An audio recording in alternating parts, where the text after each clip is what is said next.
दूसरा India TV में हूं पिनाज त्यागी। आज दुनिया भर में अगर देखा जाए तो युद्ध का माहौल है।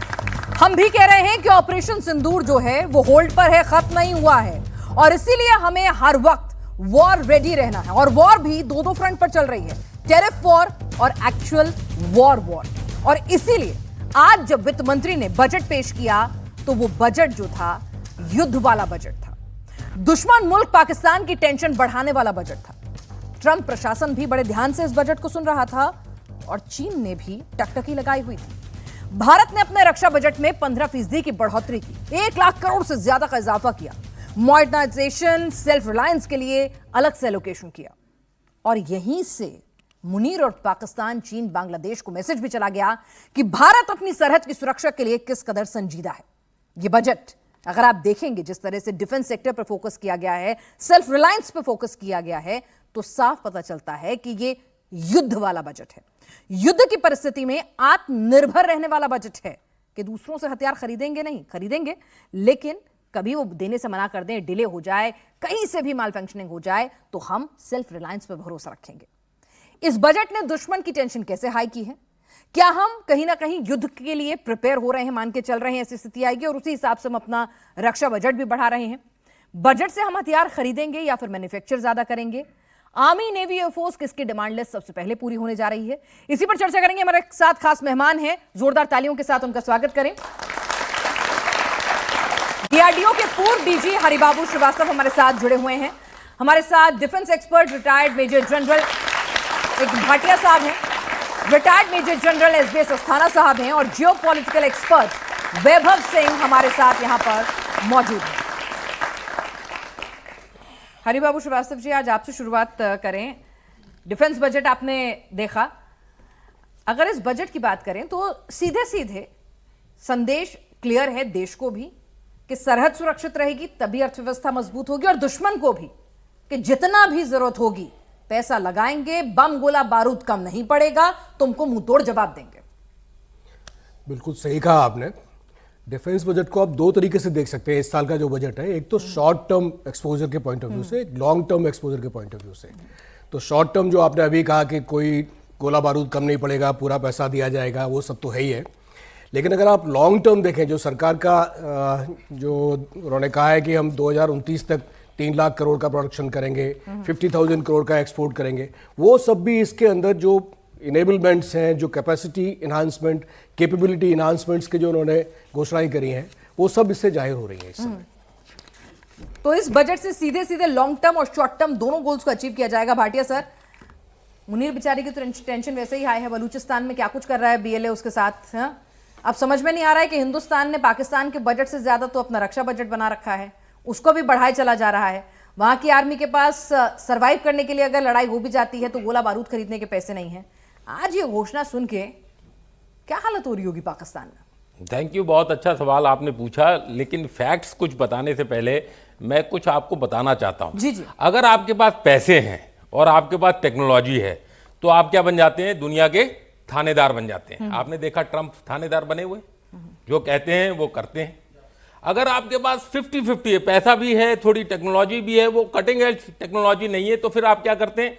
पार्टनरशिप्स करते हैं, अलायंस करते हैं, एक दूसरे के ऊपर निर्भर रहते हैं। इंडिया, इजराइल, रूस, चाइना इसी श्रेणी में आता है। अगर आपके पास टेक्नोलॉजी नहीं है, पैसे नहीं है, तो टेक्नोलॉजी भी नहीं है और बट पैसे बहुत हैं, जैसे Saudi Arabia, Kuwait, Qatar, UAE, तो क्या करते हैं? वो सबसे पैसे देके वो ये सब खरीदना चाहते हैं। लेकिन अगर आपके पास ना पैसे हो और ना टेक्नोलॉजी हो तो आप क्या करते हैं? कटोरा लेके भीख मांगने जगह जगह जानते हैं, जहां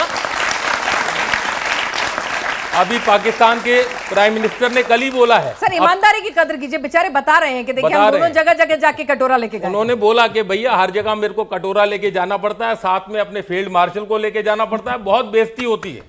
तो आप पाकिस्तान बन जाते हैं, आप वेनेजुएला बन जाते हैं कि आपके करकास आपके हेडक्वार्टर में घुस के, आपके कैपिटल में घुस के आपको आपके प्रेसिडेंट को उठा के लिया जाता है, लेके चला जाता है। या आप यूक्रेन बन जाते हैं। सब कुछ था, bread basket of the world बोलते थे, जितनी वीट प्रोडक्शन यूक्रेन में थी कहीं नहीं थी, लेकिन अब वो जेलेंस्की भागे भागे घूम रहे हैं, चाहे नेटो के ऊपर चाहे यूएसए के ऊपर, के मेरे को बचा लो, नहीं तो 20% देश उनका पहले भी गया हुआ है। तो आप ये देखें, तो इसी दायरे को समझते हुए हमारे जो बजट बना है वो एक प्रोग्रेसिव बजट बोलूंगा मैं, एक बिल्ड फॉरवर्ड बजट है। कोई वो ऐसा नहीं है कि लड़ाई का बजट और ये वो, चलो वो बोलने के लिए यहां पर टीवी में अच्छा है, बट एक ये प्रोग्रेसिव रिफॉर्मिस्ट, एक जो कंटिन्यू कर रहा है, जो एक ट्रेंड चला आ रहा है कि हमें आत्मनिर्भर बनना है, हमने अपनी आर्मी को मॉडर्नाइज करना है, उस तरफ एक पहल है। आप पहल नहीं है, एक कंटिन्यूएशन है मैं बोलूं। अब मैं आपको कुछ फैक्ट्स बताता हूं। अगर आप दुनिया के 10 बड़े देशों के डिफेंस बजट को देखेंगे तो सबसे पहले नंबर पे यूएसए है, ऑलमोस्ट 1 ट्रिलियन यूएस डॉलर्स का उसका बजट है, 1 ट्रिलियन। अब जो दूसरे नंबर सीरियल पे चाइना है 314 बिलियन करीब, लेकिन दूसरे से लेके 10वें तक, 10वें नंबर पे है Japan, 55 billion dollar, US billion dollar. तो अगर आप दूसरे और 10वें का सब टोटल कर लें तो भी यूएसए से कम है। तो आप उसकी मैग्निमिटी देखें, उसका एक्सटेंट देखें, जो यूएसए अपने डिफेंस पे और अपने आरएनडी पे खर्चा करता है, और तभी वो थानेदारी करता है। तो ये हमको समझने की जरूरत है। भारत कौन से नंबर पे?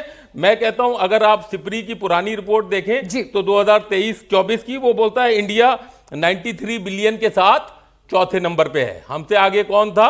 यूएसए, चाइना, रशिया, जर्मनी आसपास था, और फिर इंडिया में। तो अब हम पहुंच गए 102 बिलियन में।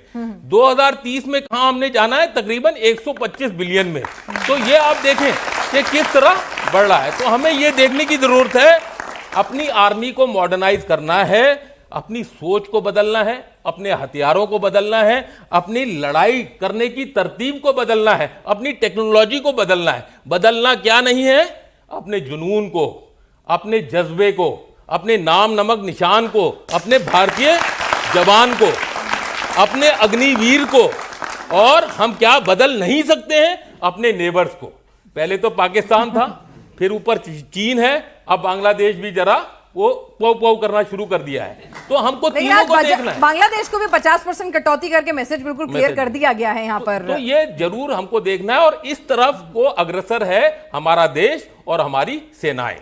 चलिए, तो सेनाएं अग्रसर है, तैयार है, लेकिन बजट में जिस तरह से एयरफोर्स के लिए पहले जो एलोकेशन थी उसको किस तरह से बढ़ाया गया है, 48,000 करोड़ का एलोकेशन था, लेकिन उसको रिवाइज करके 72,000 करोड़ कर दिया गया, यानी 24,000 करोड़ स्थानांतरण फर्दर रिलीज किया गया। तो अब ये मान लें कि राफेल डील जो है पक्की हो गई है, और राफेल आने वाले हैं, पाकिस्तान की, चीन की, बांग्लादेश की टेंशन बढ़ाने वाले हैं। जाहिर है कि एयरफोर्स के लिए हवाई जहाज की जो रिक्वायरमेंट है वो बहुत ही अर्जेंट है, और उसके लिए पैसे का प्रावधान करना बहुत ज़रूरी है, और ये इस बजट से साफ नज़र आ रहा है। अभी इसी में मैं 2-3 चीज़ें और ऐड करना चाहूँगा। सबसे पहले, भारत एक अकेला ऐसा देश है जिसके 2 न्यूक्लियर नेबर हैं, दोनों से हमारे बाउंड्री विवाद हैं, और दोनों आपस में मिले हुए हैं, और अभी उसमें तीसरा जुड़ गया है जो है बांग्लादेश। यह सिचुएशन वर्ल्ड में किसी और देश के सामने नहीं है।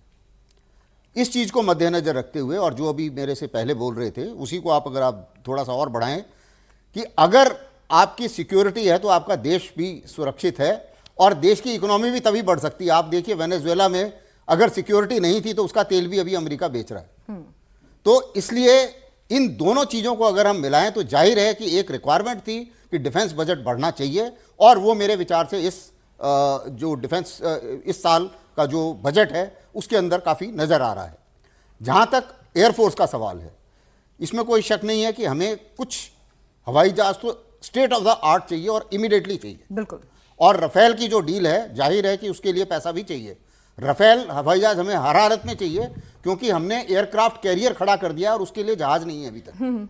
तो उसके लिए पहले जहाज चाहिए। उसके बाद हमारी स्क्वाड्रन कम हो गई हैं, 42 स्क्वाड्रन के करीब हमारी चाहिए, रिक्वायरमेंट थी बहुत पहले, अब हमारी उससे भी ज़्यादा है क्योंकि हालात बदल गए हैं।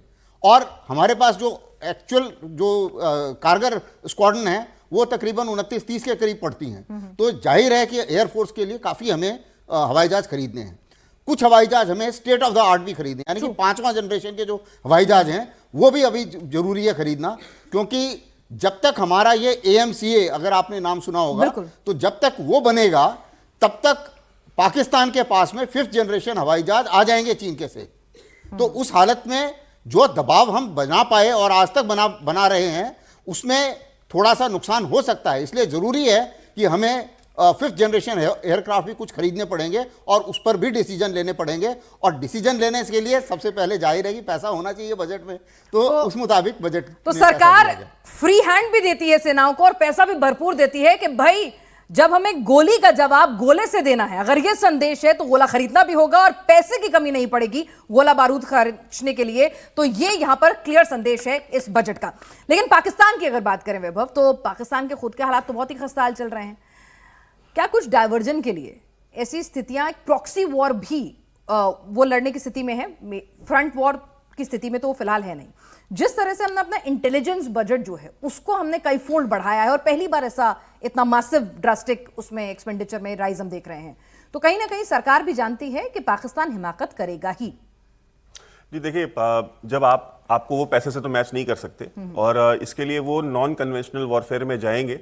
और जो ग्रे जोन वॉरफेयर होती है, चाहे वो प्रोपेगेंडा की हो, चाहे वो आतंकवादी संगठनों को सपोर्ट देने की हो। और हमने हाल में देखा भी है कि जैश ए मोहम्मद के और लश्कर ए तैयबा के बहुत सारे जो आतंकवादी हैं, उन आतंकवादियों के पास जो फौजी हैं वो फौजी जाते रहे हैं पाकिस्तान आर्मी के, और वहाँ पे जा करके उनका मोटिवेशन करते रहे। और इन आतंकवादी संगठनों के जो तथाकथित जो नेता हैं या जो लीडर्स हैं जी, उनको जो है बार बार बुलाया गया है और उनसे तकरीरें करवाई गई और उनको सोशल मीडिया पे वायरल किया गया है। तो एक मोटिवेशन देने की कोशिश की जा रही है और उनको ये चीज पता है, पाकिस्तान ने ये डिसीजन बहुत पहले ले लिया था। ये कोई नया डिसीजन उन्होंने नहीं लिया कि भाई इंडिया के साथ हम कन्वेंशनल वॉर नहीं लड़ सकते। हम सोल्जर टू सोल्जर ना मैच कर सकते हैं, ना इक्विपमेंट मैच कर सकते हैं, ना बजट मैच कर सकते हैं।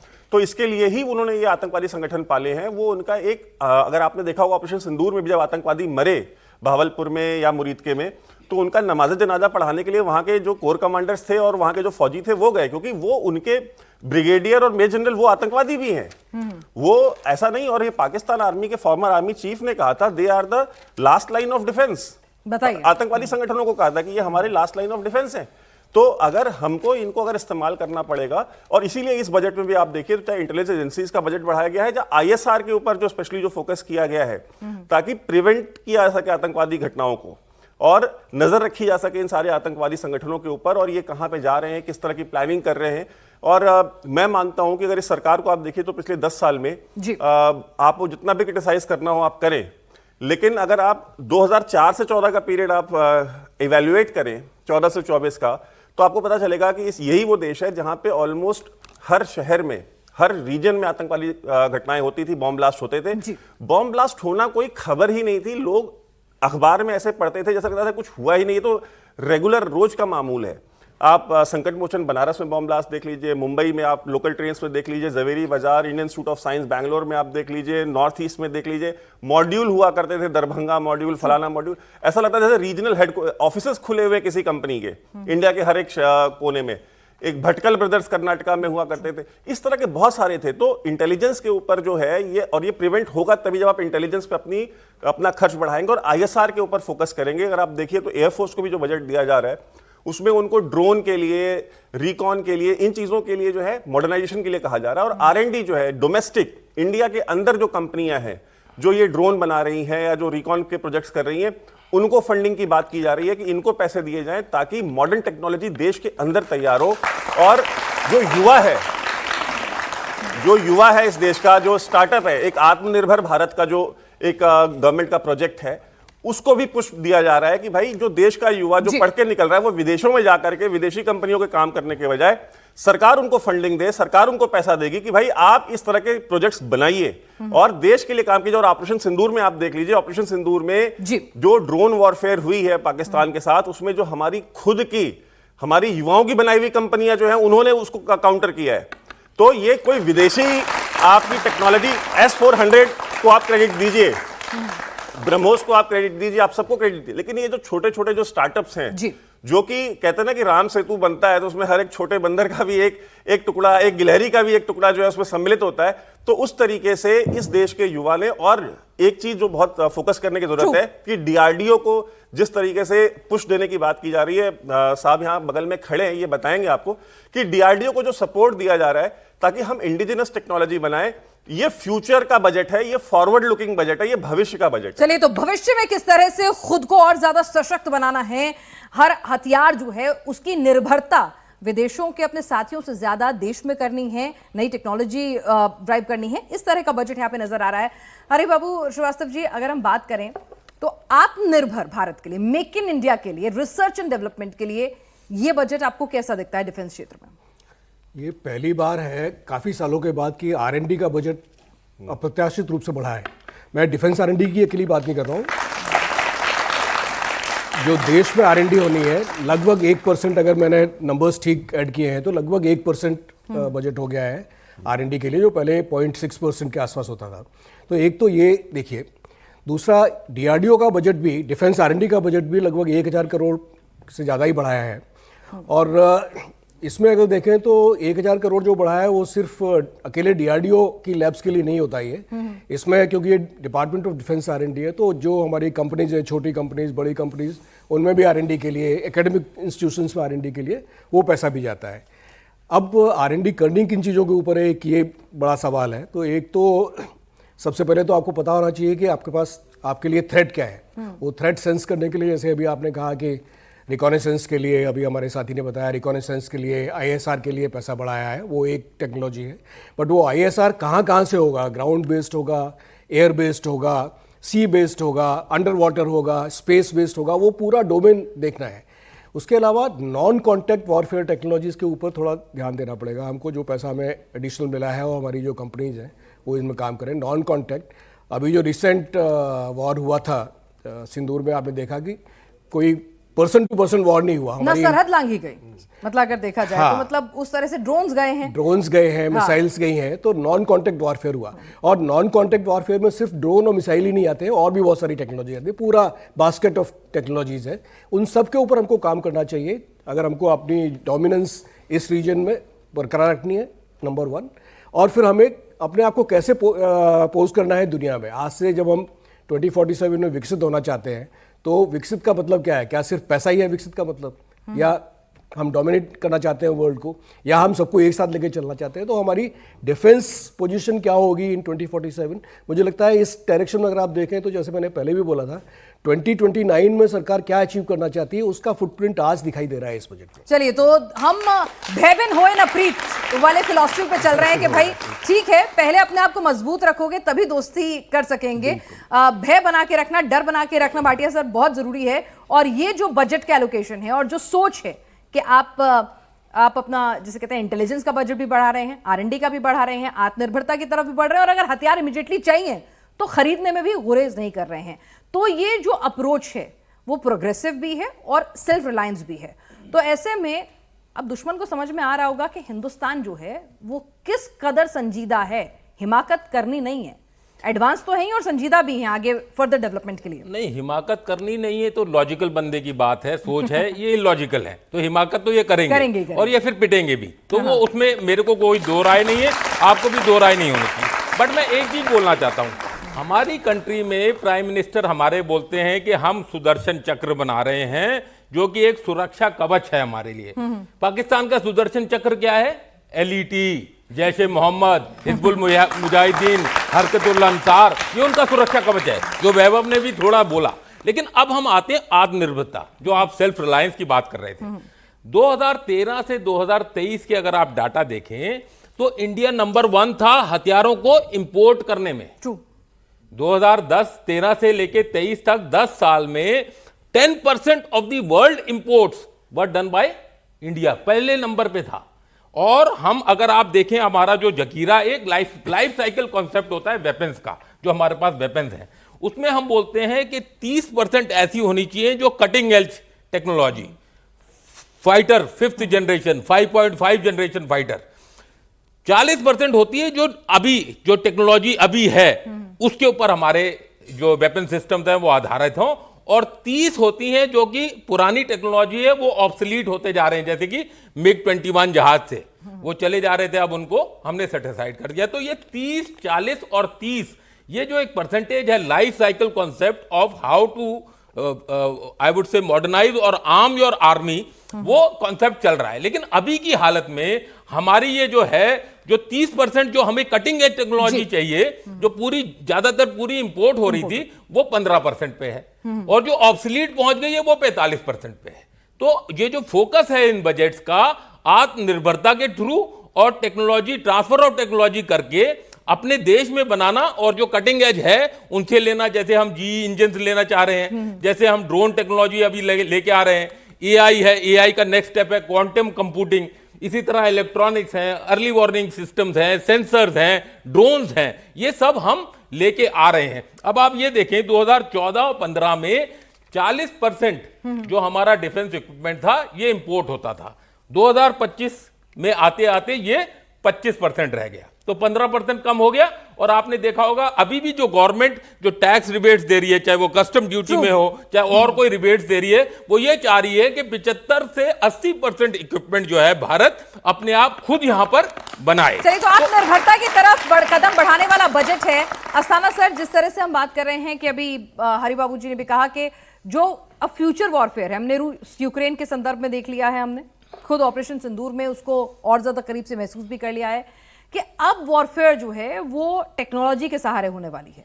वहां पर फुट सोल्जर से ज्यादा तकनीक का सहारा लिया जाएगा। फुट सोल्जर्स तो सिर्फ कैप्चरिंग के लिए, फिर लास्ट में उनका उस तरह का रूल रह जाएगा। तो उस दिशा में आपको इस बजट में सोच कैसी दिखती है? इस बजट में जाहिर है कि जो फ्यूचर टेक्नोलॉजी है उसके लिए पैसे का अच्छे तरीके से प्रावधान किया गया है। क्योंकि अगर आप देखें, हालांकि जो इंक्रीज़ आपने अभी बताया कुछ समय पहले कि 15,000 करोड़ का 15% के करीब इंक्रीज़ हुआ है, लेकिन जो कैपिटल बजट है, कैपिटल बजट होता है मॉडर्नाइज करने के लिए और उन्हीं जो नई टेक्नोलॉजीज है उनको एक्वायर करने के लिए, वो 25% है। तो कैपिटल बजट इंक्रीज हो रहा है, इसका मतलब हम नई टेक्नोलॉजी की तरफ जाएंगे। एक मिनट, आपको रोक लूं, माफी चाहूंगी, आप इससे कंप्लीट कीजिएगा। एक आम आदमी को समझाएं कि पहले जब बजट एलोकेट होता था भाई ज्यादा से ज्यादा हिस्सा पेंशन में, सैलरी में, वो भी काउंट होता था, लेकिन यहाँ पर मॉडर्नाइजेशन, नए हथियार, रिसर्च एंड डेवलपमेंट, इन तमाम विंग्स को भी एक अच्छा अमाउंट दिया गया है। क्या मैं सही समझ रही हूं? बिल्कुल बिल्कुल। इसका इस तरीके से होता है कि बजट के दो हिस्से होते हैं। एक होता है रेवेन्यू बजट, जिसमें होता है पेंशन, जो मतलब रोज के खर्चे हैं, पेंशन हो गया, पे हो गया, जो इक्विपमेंट हम ऑलरेडी खरीद चुके हैं उसका मेंटेनेंस हो गया, इसको बोलते हैं रेवेन्यू बजट।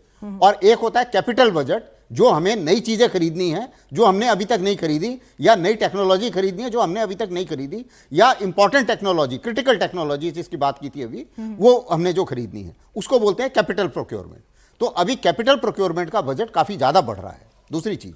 और उसी के साथ साथ जो हम टेक्नोलॉजी बाहर से खरीद रहे थे, अब जितने भी हम डील कर रहे हैं वो हम ट्रांसफर ऑफ टेक्नोलॉजी के साथ कर रहे हैं, ताकि उसका प्रोडक्शन भारत के अंदर हो और वो टेक्नोलॉजी हमारे पास आए, फिर उसके बाद हमें कहीं और ना जाना पड़े, चाहे हमें खरीदते समय ज़्यादा पैसे देने पड़े। लेकिन एक बार टेक्नोलॉजी हमारी हो जाती है तो हम ज़्यादा उसको अपने आप बना सकेंगे। और उसका क्या फ़ायदा होता है कि लड़ाई के टाइम में, अब मान लो हम प्रोडक्शन बढ़ाना चाहते हैं, हमारे युवा शक्ति हमारे पास इतनी है, और ये सब जब मिला के अगर हम उस समय में अपना प्रोडक्शन डबल करना चाहते हैं तो वो हम कर सकते हैं, क्योंकि वो हम बना रहे हैं। अब नहीं तो क्या होगा कि मान लो हम इजराइल से खरीद रहे हैं, लड़ाई चालू हो गई, हमें डबल स्पीड से चाहिए वही सामान, और इजराइल बोलेगा भाई मैं तो खुद फंसा हुआ हूं, तो मैं कहां से दे सकता हूं आपको। तो इसको बोलते हैं हम आर्मी में सर्ज कैपेबिलिटी। तो ये सर्ज कैपेबिलिटी हमारी बढ़ जाती है अगर हम आत्मनिर्भर होते हैं। और कई बार वो सारे की वगैरह भी शेयर नहीं करते हैं, जो राफेल के साथ दिक्कत आ रही थी। ट्रांसफर ऑफ टेक्नोलॉजी, बिल्कुल सही कहा आपने, ट्रांसफर ऑफ टेक्नोलॉजी भी कोई भी 100% नहीं करता। तो उसमें क्या होता है, क्रिटिकल मिसाइल के जैसे बोलते हैं जी हम 90% टेक्नोलॉजी दे देंगे, लेकिन जो सीकर का जो सबसे इंपॉर्टेंट हेड है वो टेक्नोलॉजी के अंदर, वो शायद ना दें। तो इस किस्म से ये दिक्कत हो जाती है। दूसरी चीज़ क्या है कि भारत में ये जितनी भी इंपॉर्टेंट टेक्नोलॉजीज हैं, ज़्यादा से ज़्यादा ये प्राइवेट सेक्टर आगे डेवलप कर रहा है। चाहे वो ड्रोन्स है, ड्रोन्स भी प्राइवेट सेक्टर ने काफ़ी डेवलप किया है, लेकिन प्राइवेट सेक्टर के पास क्या होता है कि R&D में पैसा डालने के लिए इतना पैसा नहीं होता। उसके लिए भी एक मदद की ज़रूरत होती है, और उसके लिए हम लोग क्या करते हैं, कुछ एक मॉडल बनाया है अभी जिसको बोलते हैं GOCO model, the government owned commercially operated. यानी कि जो हमारा R&D, जैसे DRDO में जो हमारे पास टेक्नोलॉजी अवेलेबल है, वो हम जो बढ़ के सामने आता है प्राइवेट प्लेयर, उसके साथ शेयर कर सकते हैं। तो उससे क्या है कि उसकी R&D का बजट तो पैसा कम हो जाएगा, क्योंकि अगर R&D का पैसा ज्यादा है तो उसको बोलता है भाई, वो ये सोचता है कि भाई अगर पता नहीं मेरा सामान बिके या ना बिके, अगर नहीं बिकेगा तो मैं इतना पैसा क्यों डालूं, वो घबरा जाता है।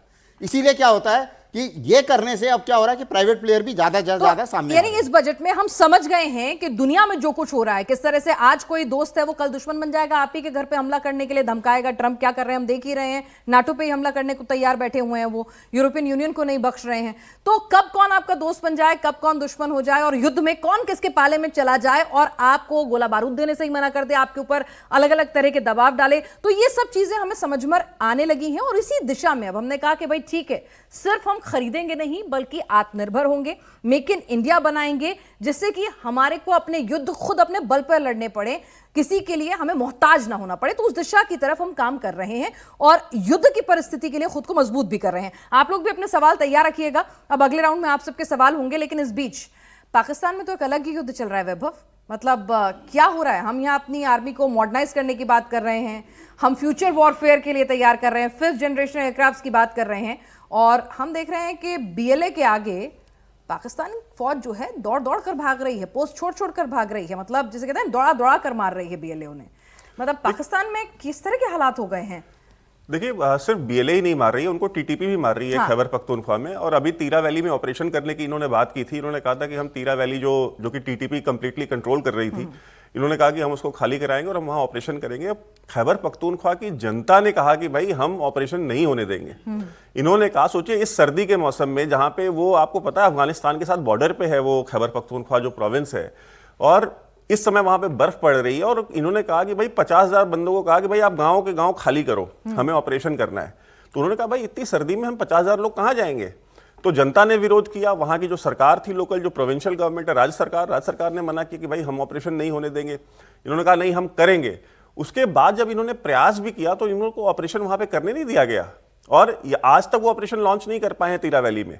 और ये तीरा वैली में ऑपरेशन करने के लायक भी नहीं है, क्योंकि इस समय इतना ज्यादा वो फौज फैली हुई है कि बलूचिस्तान में BLA जो है उनको मार रही है। और स्पेशली जब से डोनाल्ड ट्रंप ने ये बोला कि हम रेयर अर्थ मिनरल्स और इनके जो है हम वहां पे एग्जिम बैंक से पैसे दिलवाए उनको कि भाई इसको जो है वहां पे एक्सकेवेशन की जाए बलूचिस्तान में और खैबर पख्तूनख्वा में। उसके बाद से BLA और TTP ने हाथ मिला करके उन्होंने कहा कि भाई ठीक है, अगर अमेरिका आ रहा है तो अमेरिका को भी आने दो।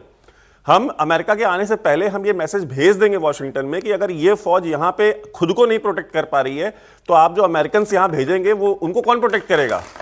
तो जब से डोनाल्ड ट्रंप ने ये बात कही कि हम वहां पे जाएंगे और रेयर अर्थ मिनरल्स की माइनिंग करेंगे, अमेरिकन कंपनियां वहां जाएंगी, और यही सौदा बेच के आया था ये वहां पे। आपको याद होगा वो सूटकेस खोल करके वो दिखा रहा था सेल्समैन की तरह कि मतलब कि देखिए ये भी है हमारे पास, वो भी है। तो उसके बाद BLA ने और TTP ने इन दोनों को समझ में आया कि भाई अगर अमेरिका आ गया यहाँ पे एक बार तो वो फिर प्रॉब्लम्स और बढ़ेंगी, क्योंकि फिर अमेरिकन फोर्सेस भी कल को इन्वॉल्व करेंगे ये। और अमेरिकन सबसे ज्यादा किसी चीज से डरते हैं तो वो बॉडी बैग से डरते हैं।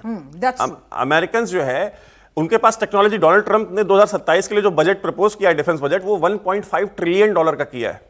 इस समय 900 बिलियन का है, यानी कि 60% जंप लेने की बात कर रहे हैं वो अपने डिफेंस बजट में। इतना बड़ा राइज, इतना बड़ा जंप इतिहास में किसी भी सरकार ने नहीं किया है। तो युद्ध करने का शौक है ना, नोबेल नहीं मिला। नहीं तो उन्होंने तो भाई अपने मिनिस्ट्री ऑफ डिफेंस का नाम जो है चेंज करके मिनिस्ट्री ऑफ वॉर कर दिया। ठीक है कि भाई ये वॉर की मिनिस्ट्री है। तो डोनाल्ड ट्रंप जैसे जो राष्ट्राध्यक्ष हैं, ये कहते हैं ना कि एक नार्सिसिस्ट जो होते हैं ना, सेल्फ ऑब्सेस्ड लोग, और पर्सनल, और वो उस पद के लायक नहीं है। और वो अगर 1.5 ट्रिलियन कर भी दे तो वो क्या है, वो पूरा तरीके से मॉडर्नाइजेशन के ऊपर टेक्नोलॉजी ओरिएंटेड उनकी फौज है, टेक्नोलॉजी ओरिएंटेड उनकी इंटेलिजेंस है। वो हर चीज पैसे के दम पे करना चाहते हैं। आप मुझे बताइए, अगर 4 लाशें, सिर्फ 4 लाशें अमेरिकन की अगर पाकिस्तान में गिर गई तो ये सारा रेयर अर्थ मिनरल का जो है खेल बंद हो जाएगा 2 दिन के अंदर। क्योंकि अमेरिका में उनको जवाब देना पड़ेगा कि भाई आप ये अपने रेयर अर्थ के लिए हमारे फौजी क्यों मरवा रहे हैं। फौज का काम रेयर अर्थ निकालना थोड़ी है, या रेयर अर्थ के प्रोजेक्ट्स को डिफेंड करना थोड़ी है। फौज का काम अपने बॉर्डर्स को डिफेंड करना है। ईरान में भी फूक फूक के कदम रख रहे हैं कि मतलब ठीक है, वो जहाज भी भेज रहे हैं, डेल्टा फोर्स को किनारे पे खड़ा भी करके रखे हुए हैं, लेकिन वो जानते हैं कि एक लिमिट तक ही पंगा ले सकते हैं। वो इजराइल को लॉलीपॉप उन्होंने दिखाया हुआ है कि भाई हम हैं यहाँ पे, ठीक है, और हम आप जब कहेंगे हम तैयार हैं, हम हैं, हम खड़े हैं, कोई टेंशन नहीं है, हम कभी भी हमला कर देंगे। उनकी कंधा हमारा है, बंदूक तुम्हारी होगी, बॉडी बैग तुम्हारे यहाँ जाएंगे। हाँ, और आप देखिए यहाँ पे 2 सीनियर फौजी खड़े हैं, आपको ये बताएंगे कि ईरान की अगर आप टेरिटरी देखिए ना, ईरान जिस तरह का कंट्री है, जितना बड़ा उसका साइज है, जितना बड़ा वो देश है, उसका मिलिट्री इन्वेजन पागलपन है। मतलब कोई भी समझदार इंसान, कोई भी फौजी जो है वो सोचेगा भी नहीं कि हम यहां पे मिलिट्री इन्वेजन करेंगे। और ईरान के अंदर जो उनकी IRGC है, जो रिवॉल्यूशनरी गार्ड कोर है, वो ईरान की फौज नहीं है, वो खुमैनी की फौज है। ठीक है, वो खमनई के इशारों पे चलती है। आप वहां पे रेजिम चेंज की बात करते हैं, आप रेजिम चेंज करेंगे कैसे? क्योंकि IRGC जो है वो तो खड़ी रहेगी खमनई के साथ। उसका ईरान की किसी पॉलिटिकल पार्टी से, ईरान में आज जो राष्ट्रपति हो, जो रक्षा मंत्री हो, उससे कोई लेना देना नहीं है। वो डायरेक्टली खमनई को रिपोर्ट करते हैं। वो उस रिवॉल्यूशन, उस इनकलाब को प्रोटेक्ट करना, उसको बनाए रखना उनकी जिम्मेदारी है। और ईरान में अमेरिका ईरान को निगल लेना चाहता है, क्योंकि उस पूरे रीजन में ईरान ही है जो सीधा अमेरिका की मुखालफत करता है। वो खाम ख्याली है, वो मुंगेरी लाल के हसीन सपने हैं, वो देखते रहे। ईरान को इस तरह से आप वहां पे डिस्टरबेंस क्रिएट कर सकते हैं। और देखिए, ईरान एक सिविलाइजेशनल स्टेट है, जैसे इंडिया एक सिविलाइजेशनल स्टेट है। ईरान जो है वो वेनेजुएला नहीं है, ईरान जो है वो अफगानिस्तान नहीं है। ईरान की जो खुद की जो सिविलाइजेशन है, जो सभ्यता है, वो 5000-6000 साल पुरानी है। वहां पे वो आपस में लड़ रहे हैं, लेकिन जब अमेरिका आ गया हमला करने, तो वो जनता साथ में खड़ी हो जाएगी, वो अपने देश को डिफेंड करेंगे। और पाकिस्तान जो है, जो डबल गेम खेल रहा है, ये इसमें वो रियलाइजेशन, आपको क्या लगता है? आसिम मुनीर GHQ यानी पाकिस्तान आर्मी के हेडक्वार्टर में फॉर्मेशन कमांडर कॉन्फ्रेंस, यानी अपने खुद के कमांडर के साथ बैठ के बात कर रहे हैं, और बुलेट प्रूफ जैकेट लगा के बैठे हुए हैं, और बुलेट प्रूफ ग्लास के पीछे बैठे हुए हैं। यानी कि पाकिस्तान का तो इतिहास है ना, कोई किसी का सगा नहीं है। तो यही बात है ना, आप देख लीजिए ना, जो ISI चीफ थे फैज हमीद कहाँ है? फैज हमीद जेल में है। ठीक है, ISI चीफ जो अभी 4 साल पहले ISI चीफ था, वो जेल में है। और ये जो अंदर की जो लॉबिंग, और देखिए एक चीज समझिए, पाकिस्तान आर्मी के अंदर एक पहली बार हुआ है कि OTS का ऑफिसर जो है आर्मी चीफ बना है। ठीक है, वो PMA काकुल का पाकिस्तान मिलिट्री एकेडमी का ऑफिसर नहीं है। तो ये भी पहली बार हुआ है, इसकी भी लेके रिजल्टमेंट थी। दूसरा, उसने जितनी प्रमोशनें दी हैं, 90% प्रमोशनें OTS वालों को दी हैं उन्होंने PMA वालों को नहीं दी, क्योंकि उनकी लॉयल्टी जो है वो उस पर शक कर रहे हैं। तीसरा, उनके साथ सबसे बड़ी प्रॉब्लम यह है कि इमरान खान के जो लॉयलिस्ट हैं, इमरान खान का सबसे बड़ा सपोर्ट ग्रुप तो फौज के अंदर है। भाई, फौजियों की जो फैमिलीज हैं, सबसे ज्यादा वोट आप देख लीजिए, जितने अर्बन सेंटर्स थे जहां पे ये DHAs हैं, जहां पे फौजी परिवार रहते हैं, फौजियों की बच्चे और फौजियों की जो बीवियां हैं और बेटियां हैं, वो तो इमरान खान को वोट देती हैं। तो वो फौजी कैसे उसको डिफेंड करेगा कि भाई आप उसको जेल में रख रहे हैं, आप उसको हॉस्पिटल भी लेके जाना, उसके आंखें कैटरैक्ट का ऑपरेशन था तो रात के 2 बजे लेके जा रहे हैं। हाँ। ठीक है, वो बिना बताए। डर देखिए किस कदर है उस मुल्क के अंदर। तो यहाँ पे पार्टी से एक छोटा सा तमाम हमारे ऑडियंस के सवाल लूं, उससे पहले एक छोटा सा रिएक्शन आपसे कि पाकिस्तान की जो स्थिति है मौजूदा, कि मतलब जिस तरह से TTP BLA मिलकर मार रहे हैं, है ना, पैसे हैं नहीं, ट्रस्ट डेफिसिट आपस में ही एक दूसरे के साथ इतना है, ईरान के मुद्दे पे 2 नाव में सवार हो रहे हैं, वहां भी फंसेंगे। तो इसके हाल पे छोड़ दें, हमें युद्ध करने की जरूरत नहीं पड़ेगी, इससे अपने आप ही खत्म हो जाएगा। बिल्कुल पिनाद, आपने ठीक बोला, हमें पाकिस्तान का हुआ बनाना नहीं चाहिए। जो हम ये सोचते हैं, हमारा ये जो बजट भी है वो चाइना के लिए सेंट्रिक है। अच्छा। हमारा रीजनल एस्पिरेशंस हैं, हम मिडिल लेवल पार बन रहे हैं, 2047 तक हम चाहते हैं एक डेवलप्ड नेशन बनना। तो ये जो प्रोग्रेशन है वो उस तरफ है। पाकिस्तान का टूटना तय है, 4 भागों में उसने टूटना है। आपने ये भी देखा था कि एक बहुत पुराना मैप है जो USA का मैप है, अभी तो वो माय फेवरेट फील्ड मार्शल बोल रहा है, वो जो डोनाल्ड ट्रंप साहब बोल रहे हैं उसको, बट वो एक बहुत ही transactional kind of a relationship है। जब उसको निकाल के फेंकना होगा उसको निकाल के फेंक भी देंगे। तो उसका टूटना तय है। सिस्तान बलूचिस्तान और बलूचिस्तान ने मिलकर एक बलूचिस्तान इंडिपेंडेंट देश बनाना है। KPK ने वहां से अलग होके एक ग्रेटर अफगानिस्तान बनाना है या ग्रेटर पश्तूनिस्तान बनाना है। POK ने भारत में शामिल होना है, और सिंध भी अब गुलाटी मारना शुरू कर गया है। यानी कि कुल मिलाकर हम जिस तरह का डिफेंस बजट और प्रोक्योरमेंट कर रहे हैं, जैसे जैसे हथियार बना रहे हैं और खरीद रहे हैं, वो पाकिस्तान को बस डराने के लिए काफी है। डर अच्छा है ये कि भाई देखिए हमारे पास इतनी ताकत है, चुपचाप बैठे रहो, कोई हिमाकत मत करो। कुछ सवाल ले लेते हैं जी।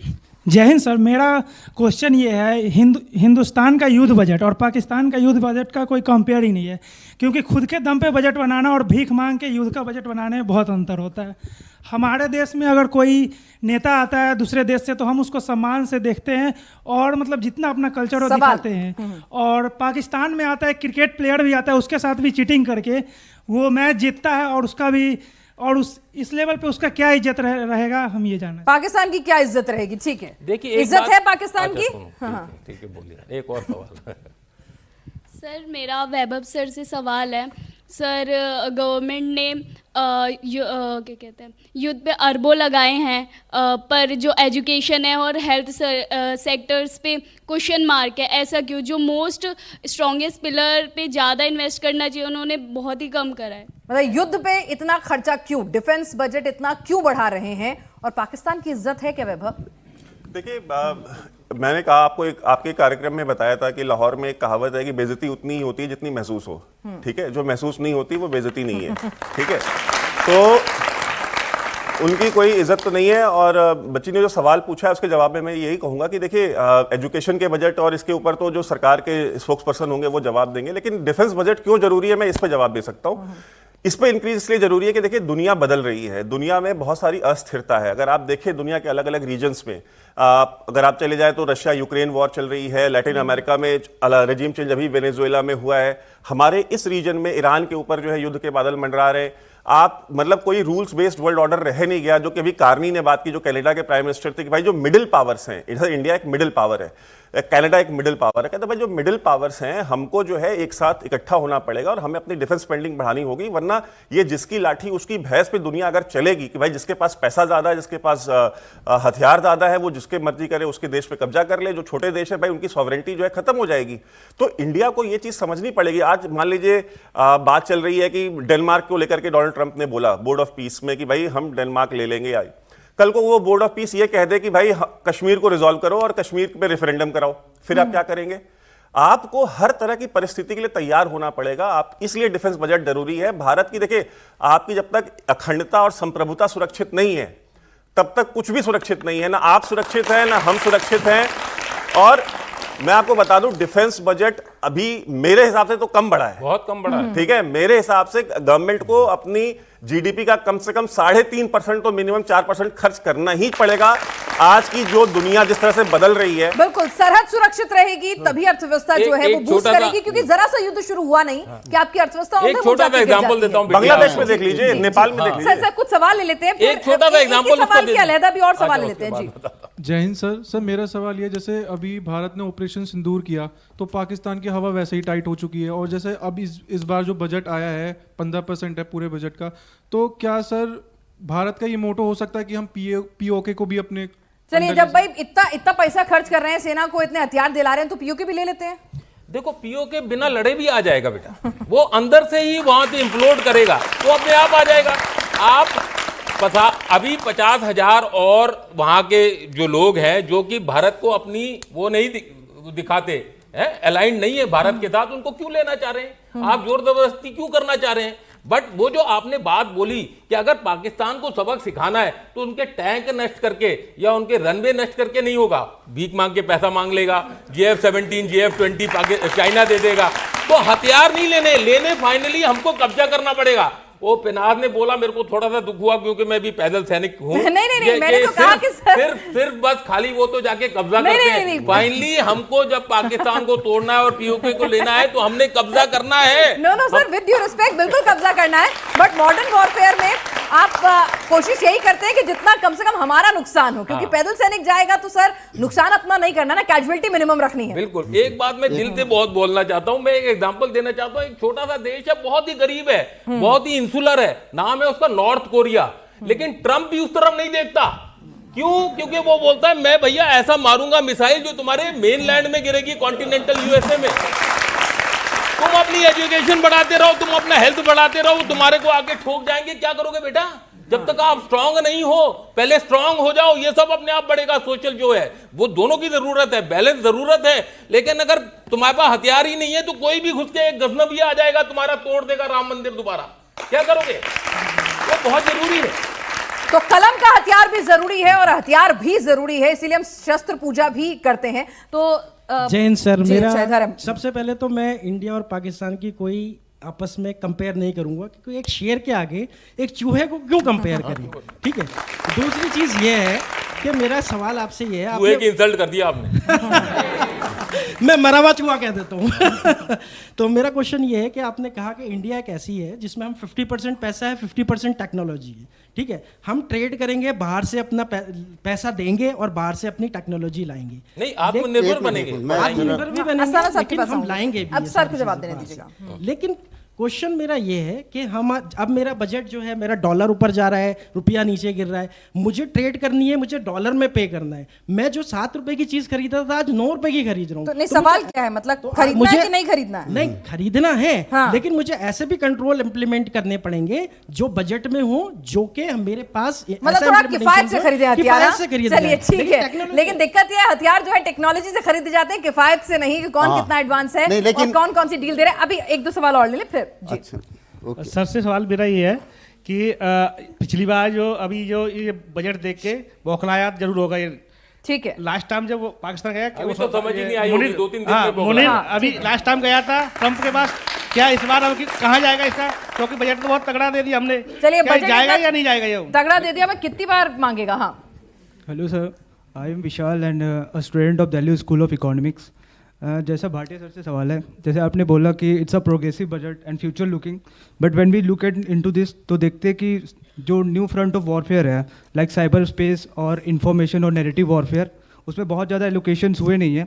इवन अगर हम ऑपरेशन सिंदूर में देखें तो जो नैरेटिव बना था 6060 का, उसको हम लोगों ने बहुत अच्छे से काउंटर कर नहीं पाए थे। ठीक है। तो- अस्थाना सर, दोनों सवालों का जवाब जी। एक सेकंड, एक बार जवाब ले लें, फिर आप लोग के सवाल पे आएंगे। छोटे छोटे जवाब रखेंगे तो सबसे पहले easy तो रहेगा। मैं 2 सवालों का जवाब दूंगा, ये बच्ची का और जो अभी इन्होंने पूछा था कि जब हम डिफेंस बजट में पैसा लगाते हैं तो उसका एक तरीका ये भी है कि हम और ज़्यादा सामान पैदा करेंगे और उसको बेचेंगे, और बेचने से जो पैसा आएगा वो उस चीज़ की भरपाई करेगा जो आप बताना चाह रहे हैं। ताकि ये एक और एंगल है कि क्यों हमें डिफेंस, जो अभी तक हम लोग ये सोच रहे हैं कि डिफेंस बजट और डिफेंस जो है वो एक खर्चे का सौदा है कि हम खर्चे से सिक्योरिटी खरीद रहे हैं, सबके दिमाग में ये है। आप लोगों को ये नहीं अंदाजा लग रहा है कि अमेरिका में सबसे ज़्यादा पैसा कमाता है वो डिफेंस का सामान बेच के। हमने 0 से शुरू किया था, अब एक्सपोर्ट करना शुरू किया है। पिछले साल हमने 25,000 करोड़ का सामान बेचा है और उम्मीद ये है कि 28 तक 50,000 करोड़ का सामान हम बेचेंगे। तो वो पैसा जब आएगा तो उससे हम अपना जो डिफेंस का खर्चा है उसको भी कम कर सकते हैं, टेक्नोलॉजी भी ला सकते हैं, चाहे वो एआई है, चाहे लॉटर एमुनिशन है, चाहे बाकी की जो चीजें हैं, इन सबको कर सकते हैं। एक सवाल भाटी सर आपसे, उसका भी छोटा सा जवाब, क्योंकि वक्त की कमी है अब हमारे पास जी। पहली बात, आप जो एक तो है परसेप्शन की लड़ाई कि आदमी सोचता क्या है। क्या आप मानते हैं कि 6-0 हुआ था, या आप मानते हैं कि 6-3 या 13-2 या 13-1 हुआ होगा? आप क्या मानते हैं? वो परसेप्शन की लड़ाई। अगर पाकिस्तान जीत रहा है, आप मान रहे हैं कि हमारे रफेल जो गिरे हैं, मानेंगे, लेकिन दुनिया को मनवाने की बात कर रहे हैं। दुनिया क्या मान रहा है, वो है परसेप्शन की लड़ाई। उससे टेक्नोलॉजी को कुछ नहीं लेना, ठीक है ना। दूसरी आप बोल रहे हैं जिसके पास ताकत है, जैसे साहब ने बताया 23,662 करोड़ हमने अभी बेचा। 10 साल पहले कितना बेचते थे? 686 करोड़। 686 करोड़ से 23,662 करोड़ पे पहुंचे हैं। 2029 पे बोल रहे 50,000 करोड़ का बेचेंगे। और आप ये देखिए, इसमें पहले क्या उन बेचता था? पीएसयू, हमारे जो गवर्नमेंट की इंडस्ट्रीज थी वो बेचते थे।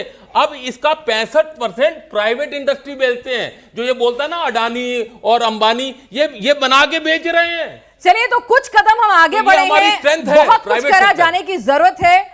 हमने इंप्रूवमेंट किया है, अगर देखें तो हर साल डिफेंस बजट जो है वो बढ़ रहा है, लेकिन अभी और ज्यादा की जरूरत है अगर हमें मैच करना है, पार करना है। पाकिस्तान को भूल जाइए, अगर हम चाइना और अपने पूरे साउथ एशिया रीजन में खुद को एक सबसे बड़ी शक्ति के तौर पे प्रस्तुत करना है। आज आप सभी इस चर्चा में शामिल, आपका बहुत बहुत शुक्रिया, और शानदार ऑडियंस के लिए भी जोरदार तालियां। हमारे इस खास पेशकश में फिलहाल के लिए इतना ही।